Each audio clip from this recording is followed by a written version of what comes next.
ကျွန်တော်တို့ဒီသင်ခန်းစာမှာဘာအကြောင်းအရာလေ့လာမလဲဆိုရှင်ဒီ moving နဲ့ cell ပေါ့နော် cell တွေရဲ့ဒီ exam မှာ cell တွေရဲ့ရွှေလျားပုံအကြောင်းကိုလေ့လာမှာဖြစ်ပါတယ်အဲ့တော့ဒီမှာ notes အနေနဲ့ဒီအကြောင်းအရာတွေကိုမပြောပြခင်မှာကျွန်တော် notes အနေနဲ့တစ်ခုပြောချင်ပါတယ် exam မှာ cell တွေကဘယ်လိုရွေ့လဲဆိုလို့ရှင် up to down ဆွဲမယ်ဆိုလို့ရှင် row တွေရွေ့တယ် left to right ဆွဲမယ်ဆိုလို့ရှင် column တွေရွေ့ပါတယ်ပြန်ပြောပါမယ် exam မှာ cell တွေက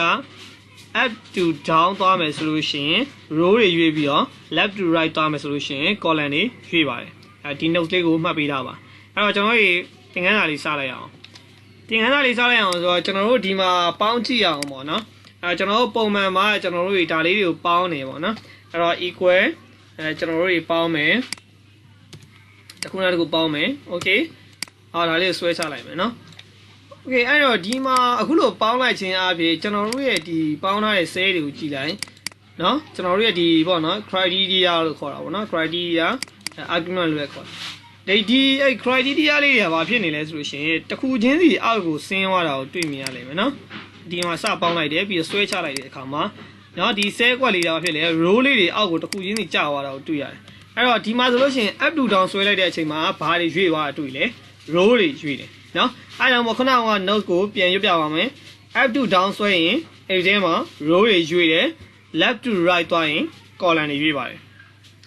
အဲ့တော့ row တွေရွေ့တယ်ဆိုတော့တကယ်လို့မြန်ကျွန်တော်တို့တွေကအခုလိုမျိုးသင်ခန်းစာမျိုးဆိုလို့ရှိရင်ဘယ်လိုလုပ်မလဲအဲ့တော့ဒီသင်ခန်းစာပါဆိုလို့ရှိရင်ကျွန်တော်ကဒီဘက်ကကိန်းဂဏန်း number အကုန်လုံးဒီကိန်းဂဏန်း number တစ်ခုတည်းနဲ့ကျွန်တော်ကပေါင်းနှုန်းမြောက်စားလုပ်ချင်တာပါအဲ့တော့ဒီမှာဆိုလို့ရှိရင်ကျွန်တော်ပေါင်းလိုက်မယ်ပေါ့နော်50ဒီဟာနဲ့ဒါဒီလိုပေါင်းလိုက်ပြီโอเคဒါကိုကျွန်တော်ခုနလိုမျိုးပဲ up to down ဆွဲချလိုက်တယ်ဒီမှာဆိုလို့ရှိရင် row တွေကပြောင်းသွားတာဖြစ်တဲ့အတွက်ကျွန်တော်တို့အဖြေမှန်နေမရတော့အဲ့တော့အဲ့လိုမျိုးမရတော့ဘာလုပ်ရမလဲဆိုရှင်ကျွန်တော်တို့ကဒီ exam ရဲ့ဒီမရွေးချင်တဲ့ cell အကွက်တွေကိုကျွန်တော်တို့တွေက lock ခတ်မှာဖြစ်ပါတယ်အဲ့လိုမျိုး exam မှာမရွေးချင်တဲ့ cell အကွက်တွေကို lock ခတ်ချင်တယ်ဆိုလို့ရှိရင်တော့ shift 4 or F4နောက်တစ်ခုအနေနဲ့ကျွန်တော်တို့စမှာ fn key ပါခဲ့မယ်เนาะ fn function key ပါခဲ့မယ်ဆိုလို့ရှိရင် fn plus f4 ကိုနှိပ်ပေးရမှာဖြစ်ပါတယ်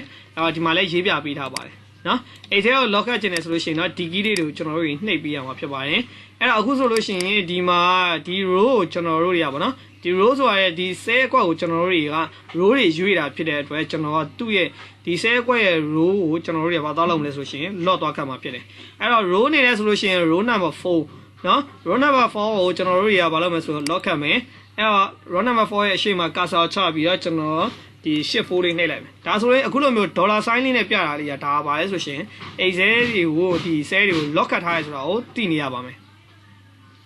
โอเคအနာခောက်လိုက်မယ်ပြီးရင်ပြန်ဆွဲချကြည့်အောင်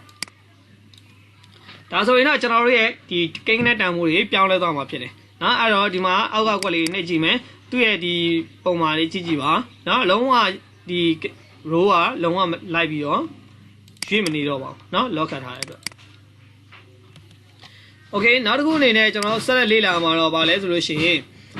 ဒီသင်ခန်းစာမှာကျွန်တော်တို့တွေဘာကိုလေ့လာမလဲဆိုလို့ရှိရင်ကျွန်တော်တို့ဒီမှာဒီရောပေါ့နော်ဒီမှာဆိုလို့ရှိရင်ကျွန်တော်တို့တွေကဒီဆိုပါစို့ဒီမှာဆိုလို့ရှိရင်โอเคဒီဘက်ကလေးကျွန်တော်ပြန်ဖြုတ်လိုက်မယ်ကျွန်တော်တို့ဒီသင်ခန်းစာမှာဆိုလို့ရှိရင်ကျွန်တော်တို့တွေကဘာလုပ်ရမလဲဆိုလို့ရှိရင်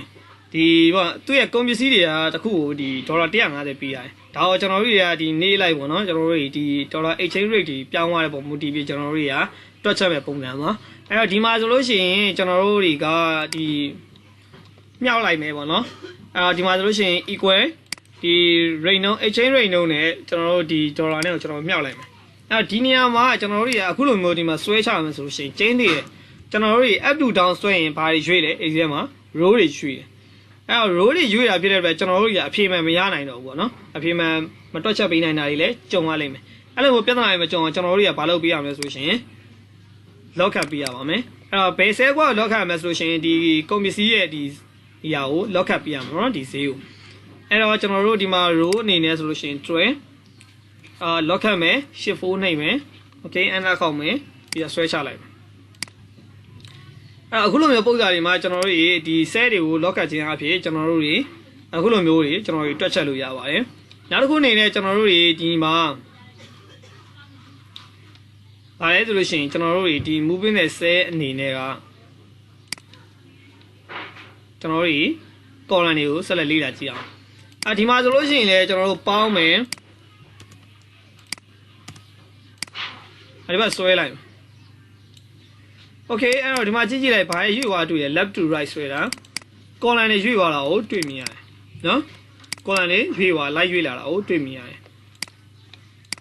အဲ့တော့ left to right ဆွဲမယ်ဆိုလို့ရှိရင် exam မှာ cell တွေကို left to right ဆွဲမယ်ဆိုလို့ရှိရင် column တွေရွေ့တာကိုတွေ့မြင်ရပါမယ်အဲ့တော့ဒီပုဒ်စာကိုကျွန်တော်တို့တွက်ချက်ကြည့်အောင် equal ဒီဟာကိုကျွန်တော်တို့ left to right ဆွဲလိုက်ပြီအဲ့တော့ဘာတွေပြောင်းလဲသွားလဲကျွန်တော်တို့ column တွေပြောင်းလဲသွားတာဖြစ်တဲ့အတွက်အဖြေတွေအမှန်မရတော့ဘူးအဲ့တော့ဒီပုဒ်စာမှာဆိုလို့ရှိရင်ကျွန်တော်တို့ဘာကို lock ခတ်ရမလဲဆိုရှင် column ကို lock ခတ်ရမှာဖြစ်တယ်အဲ့တော့အရှိဆုံးကိုပို့လိုက်တယ်ကျွန်တော်တို့ cursor လေးကို shift 4နှိပ်လိုက်တယ် okay enter ခောက်လိုက်တယ်ပြတ်ဆွဲကြည့်အောင်ဒီလိုမျိုးနော်ဒီနေရာမှာနော်ရှေ့ဆုံးမှာကျွန်တော်တို့ lock ထည့်လိုက်တာနော်ဒီလိုမျိုးပုံစံဖြစ်ကျွန်တော်တို့တွေဒါ left to right ရေးဆွဲတဲ့နေရာမှာ column တွေမရွေးရအောင်လို့အခုလိုမျိုး lock ခတ်လို့ရပါတယ်တနည်းအားဖြင့်ဒီပုဒ်စာမှာဆိုရင်ပေါ့ဒီပုဒ်စာလည်းခုနကပုဒ်စာလေးနဲ့ဒါပုံစံတူပဲပေါ့နော်ဒီ row ရွေးတဲ့ပုံစံလေးနဲ့ဒီ column ရွေးတဲ့ပုံစံလေးကိုတွက်ချက်ခြင်းဖြစ်တယ်ပေါ့နော်အဓိကဒီမှာဆိုလို့ရှိရင်လည်းဒီအောင်မှာ rate chain နဲ့ဒီပေါ့နော်ဒီ exchange နဲ့ကျွန်တော်တို့ဒီ dollar နဲ့ကျွန်တော်တို့မြှောက်မယ်ဒီနေရာမှာ live ရွေးလာမှာပါလဲဆိုလို့ရှိရင်ဒီ column က live ရွေးလာမှာဖြစ်တဲ့အတွက်ဒီ column ကတော့ကျွန်တော်တို့ရဲ့ live ရွေးမယ်လေနော်ဒီ column ကတော့သူ့ဟာသူရွေးသွားမယ်ဒီ column ကိုကျွန်တော်တို့မရွေးချင်တာမရွေးချင်တာဘာလို့မလဲဆိုရှင်ဒီ column ကိုကျွန်တော်တို့ lock ခတ်ဖို့လိုအပ်တယ်အဲ့တော့ရှေ့ဆုံးပို့မယ် cursor ကိုနော် shift 4နှိပ်မယ် okay enter ခောက်မယ်အဲ့ကျွန်တော်တို့ဆွဲသွားကြည့်မယ် okay နော်အဲ့တော့ moving နဲ့ cell နေတာတိတ်ပြီးတော့အရင်မခတ်ဘူးနော်ကျွန်တော်တို့ lock ခတ်တဲ့အရာလေးကိုကျွန်တော်တို့သိရဆိုလို့ရှိရင်နားလေသဘောပေါက်တယ်ဆိုလို့ရှိရင်ကျွန်တော်တို့ရပြီအဲ့တော့ကျွန်တော်တို့တွေကဘာတွေကိုမရွေးချင်တာလဲသိဖို့လိုအပ်တယ်ကျွန်တော်ပေးထားတဲ့ notes လေးကိုမှတ်မိနေမယ်ဆိုလို့ရှိရင်ဒီ moving နဲ့ cell အကြောင်းကိုကျွန်တော်တို့အသုံးပြုတဲ့အခါမှာအရင်ကလွယ်ကူနေမှာပါ moving နဲ့ cell အနေနဲ့ excel ရဲ့ cell တွေက up to down ဆွဲရင်ဘာတွေရွေးလဲဆိုရင် row တွေရွေးပါတယ် left to right ဆွဲဆိုရှင် column တွေရွေးပါတယ်အဲ့တော့ကိုကမရွေးချင်တဲ့ cell ကွက်တွေ column မရွေးချင်တာလား column မရွေးချင် column ကို lock ခတ်မယ် row မရွေးချင်တာလား row မရွေးရင်ဆိုလို့ရှိရင် row ကို lock ခတ်မယ်အဲ့ဒါမျိုး lock ခတ်ခြင်းဖြင့်အသုံးပြုလို့ရပါတယ်ဒီသင်ခန်းစာကတော့ဒီလောက်ပါပဲနောက်ရက်သင်ခန်းစာတွေမှာပြန်လည်ဆုံတွေ့ပါမယ်